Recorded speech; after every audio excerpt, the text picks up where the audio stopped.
ബഹുമാനപ്പെട്ട ശ്രീ വാഴൂർ സോമൻ, ബഹുമാനപ്പെട്ട കൃഷി വകുപ്പ് മന്ത്രി.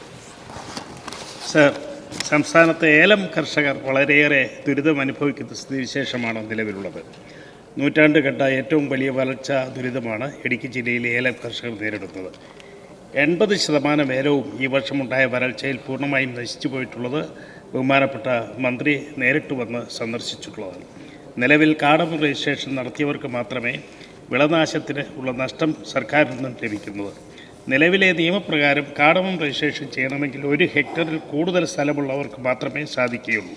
യഥാർത്ഥത്തിൽ വൻകിട തോട്ടവുടമകളെ സഹായിക്കാൻ മാത്രമേ ഇത് ഉപകരിക്കുകയുള്ളൂ. ആയതിനാൽ 80% കൃഷിനാശം സംഭവിച്ച ചെറുകിട ഏലം കർഷകർക്ക് സർക്കാരിൽ നിന്നുള്ള ഒരാനുകൂല്യം ലഭിക്കാത്ത സ്ഥിതിവിശേഷമാണ് നിലവിലുള്ളത്. കേന്ദ്ര സർക്കാരിൻ്റെ നേതൃത്വത്തിലുള്ള സ്പൈസസ് ബോർഡിൽ നിന്നും യാതൊരു സഹായവും ചെറുകിട ഏലം കർഷകർക്ക് ലഭിക്കുന്നില്ല എന്നതും വളരെ ഖേദകരമാണ്. പീരുമേട് ബ്ലോക്കിൽ മാത്രം 3043 ഹെക്ടർ സ്ഥലത്തെ ഏലകൃഷി പൂർണ്ണമായും നശിച്ചുപോയി. ഇവ പുനഃകൃഷി ചെയ്ത് വീണ്ടും ഏലം വിളവെടുക്കുവാൻ ഏകദേശം 3 വർഷം കാത്തിരിക്കേണ്ടതായിട്ടുണ്ട്. 1 ഹെക്ടറിൽ പുനഃകൃഷി ചെയ്യുന്നതിന് ഒരു കർഷകന് ഒന്നാം വർഷം 5,15,600 രൂപ ചിലവ് വരും. രണ്ടാം വർഷം 3,83,900 രൂപ ചിലവ് വരും. എന്നാൽ സ്പൈസസ് ബോർഡിൽ നിന്ന് യാതൊരു സഹായവും ഈ കർഷകർക്ക് ലഭിക്കുന്നില്ല. യഥാർത്ഥത്തിൽ സ്പൈസസ് ബോർഡ് നോക്കൂത്തിയായിരിക്കുകയും കർഷകരെ സഹായിക്കാൻ യാതൊരു നടപടികളും സ്വീകരിക്കാത്തതും അങ്ങേയറ്റം പ്രതിഷേധാർഹമാണ്.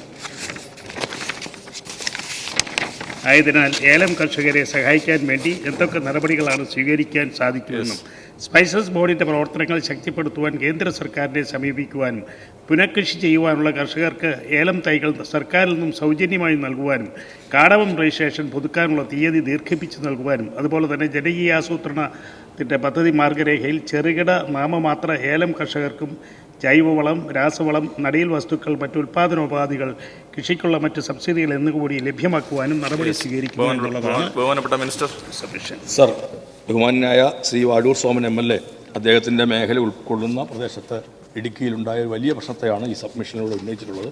വിശദമായ മറുപടി ഞാൻ മേശപ്പുറത്തേക്ക് വെക്കുകയാണ്. എങ്കിലും 1-2 കാര്യങ്ങൾ അദ്ദേഹം ഇവിടെ സൂചിപ്പിച്ചതുപോലെ നമ്മുടെ മുമ്പിൽ ഏറ്റവും പ്രധാനപ്പെട്ട പ്രശ്നം ഇക്കാര്യത്തിൽ കേന്ദ്ര ഗവൺമെൻറ് ചില നയങ്ങൾ സ്വീകരിക്കുന്നതിൻ്റെ ഭാഗമായിട്ടുള്ളതാണ്. ചില ബോർഡുകളെല്ലാം നമ്മുടെ ഒരുപാട് ബോർഡുകളെ അപ്രസക്തമാക്കുന്ന തരത്തിലേക്കുള്ള നിലപാടുകളുണ്ട്. അതിൻ്റെ ഭാഗമായിട്ടാണ് സ്പൈസസ് ബോർഡിൻ്റെയും പ്രശ്നമുള്ളത്.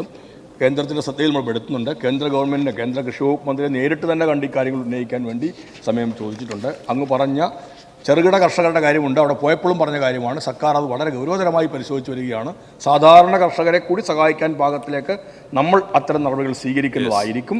മറ്റു കാര്യങ്ങൾ അങ്ങ് ചൂണ്ടിക്കാണിച്ചതുപോലെയുള്ള കാര്യങ്ങളും ഇടപെടൽ നടത്തുന്നതായിരിക്കും.